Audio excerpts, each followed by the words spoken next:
നിങ്ങളെ സുന്നി വൈസ് എഴുതിയതോ ആ നൂറ്റാണ്ടിലെ ഏറ്റവും വലിയ മഹാന് മാനസികാവസ്ഥയിൽ മനോനില തെറ്റിയ ആളായിരുന്നു. ഇതാ ഞങ്ങൾ പ്രശ്നമാക്കുന്നത്. ആ എഴുതിയ ഭാഷാണ്ടീലങ്ങൾ ഈ അടുത്ത കാലത്ത് മഹാനായ സിയം വലിയുല്ലാഹി നവ്വറല്ലാഹു മർഖദാൻ, നവ്വറല്ലാഹു മർഖദാൻ മനസ്സിലായില്ല, അള്ളാഹു അവിടുത്തെ ഖബർ പ്രകാശിപ്പിക്കട്ടെ. ബന്റെ ദുആവാണല്ലോ ഇനി. ലോകർക്ക് പ്രകാശം തന്നെ കൊടുക്കുന്ന മഹാനാടോ ശൈഖ് മടവൂര്? എന്നിട്ട് ഈ ദ്വാരന്നിട്ട് വേണോ അത്? അപ്പൊ ഈ നൂറ്റാണ്ടിലെ ഏറ്റവും വലിയ മഹാൻ എന്ന് എഴുതിയിട്ട് ഇവര് ഈ പുതിയ സുന്നി വയസ്സ് ഈ കഴിഞ്ഞ ദിവസത്തേതാ ഈ അടുത്ത കാലത്ത് മഹാനായ സിയം വലിയുല്ലാഹി നവ്വറല്ലാഹു മർഖദയെ കുറിച്ച് ഖദ്ദസല്ലാഹു സിർ, ഇവരെ പേര് പറയുമ്പോൾ ഖദ്ദസല്ലാഹു ഉണ്ടാകുന്നുണ്ട്. ഇവരെ നേതാക്കൾ മുസാവറക്കായാൽ ഖദ്ദസല്ലാഹു അസ്റാറോ എന്നൊക്കെ. ഇവരെ നേതാക്കൾ മരിച്ചാലൊക്കെ വലിയ ജാറുണ്ടാക്കണമെന്നാണ്. ജാറും പൈസ ഉള്ള ആർക്കും ഉണ്ടാക്കാം, പക്ഷെ അവർ മനുഷ്യനായിട്ട് അടുത്തേക്കൂല. ജാറുണ്ടാക്കാൻ പൈസ മണ്ണുണ്ടാക്കി ആർക്കും ഉണ്ടാക്കാലോ. ഇങ്ങനെ ഇതിലിങ്ങനെ കാണാം.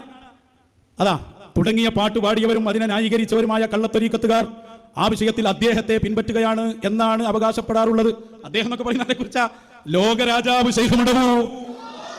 പക്ഷേ അദ്ദേഹം ഇതൊക്കെ അൽമനാറിന്റെ ഒരു നിലവാരം പോലുള്ളല്ലോ. അൽമനാറിന്റെ അതാ പറഞ്ഞു, ഇതൊക്കെ എത്ര ചീന്തിക്കളഞ്ഞാലും ഇതിനോടുള്ള നമ്മളെ ആ ഒരു നിഫ്രത്ത് ഉണ്ടല്ലോ അത് മാറൂല. കാരണം അത്രയും മതപ്പതിച്ചൊരു സാധനമായി.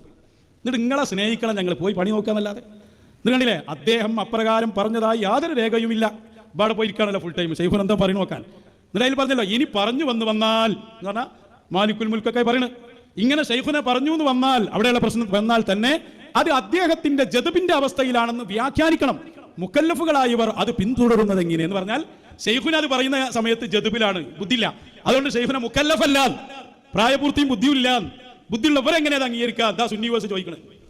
എന്താ നിങ്ങൾ വഫാത്തായ ഉടനെ എഴുതിയത് ഈ നൂറ്റാണ്ടിലെ ഏറ്റവും വലിയ മഹാൻ, ഈ നൂറ്റാണ്ടിലെ ഏറ്റവും വലിയ മഹാൻ എങ്ങനെയാണോ മാനസിക നില തെറ്റല്? ഇതല്ലേ ഞങ്ങൾ ചോദിച്ചത് നിങ്ങളോട്. കഴിഞ്ഞിട്ടില്ല, കുറച്ചും കൂടി ഇങ്ങനെ പോന്നാൽ അതിലതാ നമ്മളെ വൈലത്തൂർ തങ്ങൾ ഉപ്പാപ്പയുടെ ലേഖനം. ആ ലേഖനത്തിൽ പറയുന്നത് ഖുതുബുസ്സമാൻ എന്നാണ്. ഖുതുബുസ്സമാൻ, ഖുതുബായി, ഖുതുബുസ്സമാനായി, ഖുതുബുൽ ആലമായി, ഖുതുബുൽ അഖ്താബായി, ശൈഖുൽ മശായിഖായി വന്ന ഒരാള് നിങ്ങൾ ഈ പറഞ്ഞ അവസ്ഥയിൽ എങ്ങനെ വന്നു? കണ്ടോ, ഖുതുബുസ്സമാൻ സിയം വലിയുല്ലാഹി അന്ന് എഴുതിയത്. അത് മാത്രമല്ല മൂപ്പര മുറ്റച്ചൂലിനെ മൗലിദിറക്കി. നിങ്ങൾ എഴുതാൻ നീച്ചു വരുന്ന ആരെ കുറിച്ചാണ് നിങ്ങൾ സംസാരിക്കുന്നത്? വഖാല യൗമൻ റാഫിഅൻ അബ്സാറഹു യാ റബ്ബി ലാ മിസ്ലി ബിഖർനിൽ ഹാദിരി. ശൈഖുന തന്നെ അതാ പ്രഖ്യാപനം നടത്തുകയാണ്.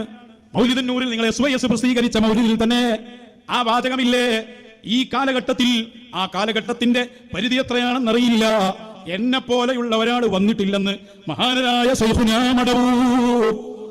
അത്രയും ഉന്നത സ്ഥാനത്തിരിക്കുമ്പോ നിങ്ങൾ ഈ പറഞ്ഞ മാനസിക നിലതെറ്റി മുക്കല്ലഫല്ലാതെ വരുന്നത് എങ്ങനെയോ?